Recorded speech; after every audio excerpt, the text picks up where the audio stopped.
Most gardeners are aware of plants like gladiolas or dahlias, but there's a lot of unique bulbs out there that are ready to plant right now in spring. I'm here with Carl Van Noort from Van Noort Bulbs. Carl, you've got what I call the best of the uglies, but I don't mean the flower per se. The bulbs, they're looking a little grim.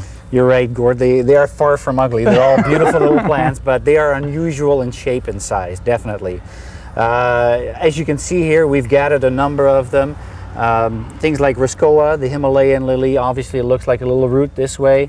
We have something like a Eucumis, which is the pineapple flower, yes, which is more nice. like a bulb again.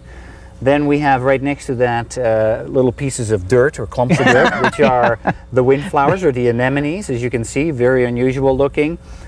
We have something like this, for example, here, which is the tuberose de Pearl, a very nice. very fragrant, commonly known bulb, very, very popular. Then right next to that, we have a turban flower, aka the ranunculus. Ranunculus, yes. Right? And you can see from there, they are very unusual in shape and size. Buttercup.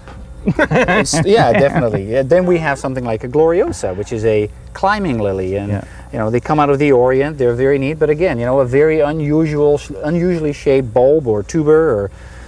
Or what else do we have here? We have things like arums. Yes, this is really cool. This epitomizes ugliness, I would think, in a very beautiful way. In both, you might have a point here, Gord. This is Arum cornutum, also known as the voodoo lily. Yeah. And as you can see, it's an unusual. It's a regular shaped bulb, but a bit of a dented type of form. But it's something that actually blooms dry. You can leave it on your windowsill, and it creates this very exotic-looking plant, which oftentimes doesn't smell so nice. So, a cousin to that is the Arum italicum, which is right next to it, which is also known as the lords and ladies. It's a plant that produces some nice leaves, and then later on it produces the stalk with all the berries on there. And again, an unusual looking shape and form. Very curious. Maybe we can skip out to the end here, where we have a couple of oxalises, which are also known as the lucky clover, and in the case of Oxalis depi, it's also known as iron cross.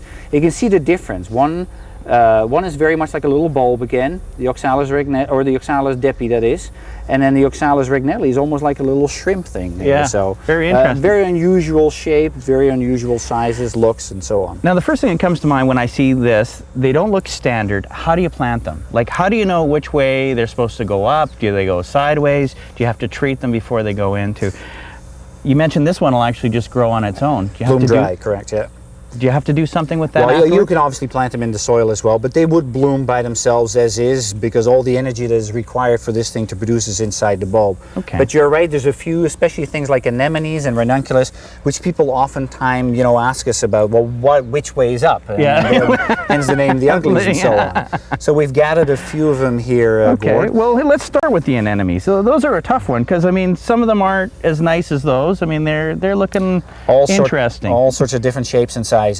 Well, as a rule of thumb, with things like anemones, there usually is, if it is visible, a flat side, which you see is on top here, and there's a bit of a rounded side. Well, the flat side is actually the top, and the rounded is actually bottom.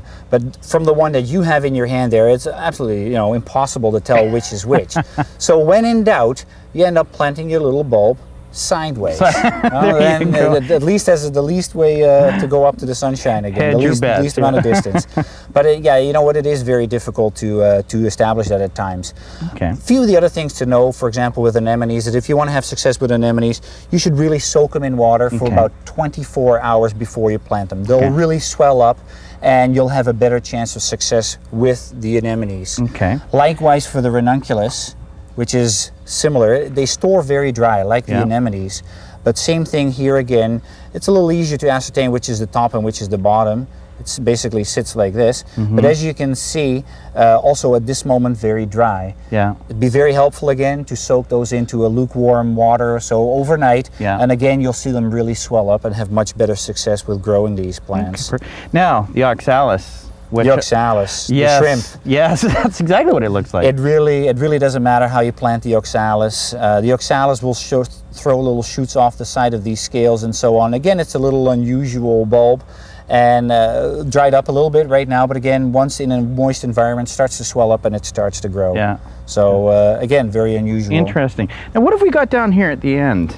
We have a couple other ones here. This is actually the commeline, and again, they're tubers. that are attached at the top. But you can see here already you have a small eye showing. So clearly this needs to be planted in this way.